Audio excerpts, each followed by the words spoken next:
Ben, it's an absolute displeasure to see me standing. Well, it's absolute. I will get to my question, however. Thank you for coming anyway. You have recently been discussing a lot about the history of the occupation of Palestine. I will call it that. I know you will oppose that, but I will call it that. The occupation of Palestine. The whole thing, right? Just to be clear? The entirety of Palestine. Thank you. Anyway, so the point about the occupation of Palestine, you have released multiple videos. You have essentially made yourself the cheerleader of Israel in a lot of sort of Western media spaces. So I watched some of your videos about the conflict, and I found a number of inaccuracies. First of all, you describe in 1920, you refer to Jordan as part of Palestine historically. That has never been the case. There has never been a state of Jordan. British Mandate Palestine, yes. That is still not the case. Jordan has never been part or considered part of Palestine. The only time that Jordan has been considered adjacent to Palestine is part of sort of biblical mythology where Transjordan was a reason. That's wildly inaccurate. The British Mandate had a mandate over all of Palestine, and then they separated off Transjordan and handed it to the Hashemite Kingdom of Jordan. You will get your chance to reply. Let me finish. Now, the second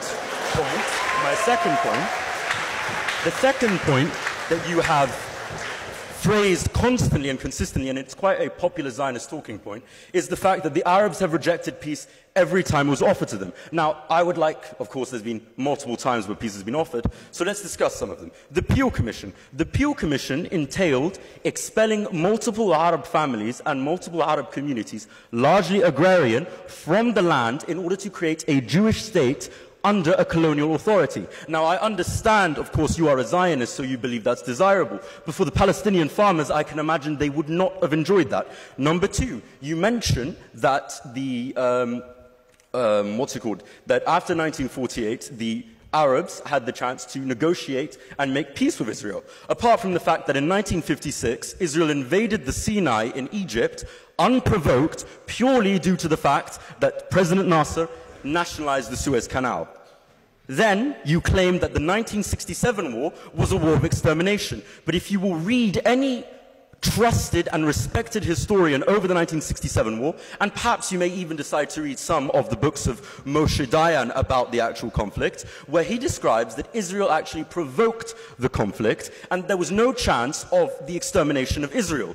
Then you claimed that the 1973 war was a war of the destruction of Israel once again, which it was not. It was actually the reclaiming of the Sinai and the Golan Heights, which Israel has illegally occupied. So, you have lied multiple times. I can continue if you would wish, but I would like to ask you the question.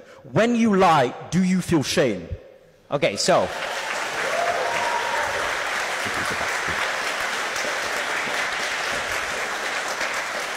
in order for me to feel shame, I would have to be lying, as opposed to you just being wrong about all of these things, which you are.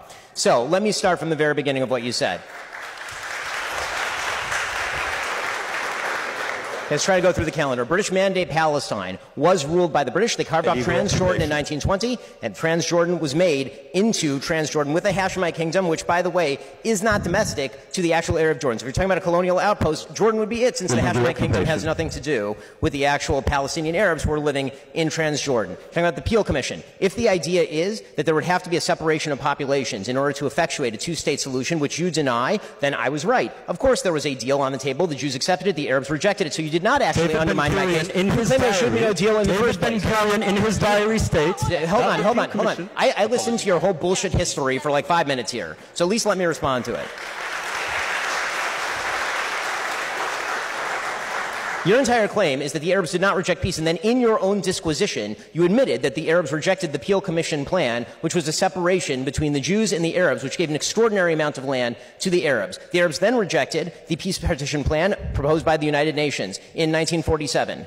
They then proceeded to reject the Oslo Accords in 93. After that, they rejected the Wye River Accords in 98. They rejected Ehud Barak's very generous offer in 2000. They rejected Olmert's very generous offer in 2008. Every single peace deal that has been proposed by Israel or anyone else has been rejected by the Arabs for a very simple reason, which was the very first question I asked you. You do not accept that there should be a Jewish state anywhere in this region. So as long as that's the case, there's literally nothing to argue about. You cannot simultaneously maintain the position there should not be a Jewish state anywhere in the region and then tell me that I'm wrong when I say that the Arabs will not accept a two-state solution. You yourself say that there should not be a two-state solution.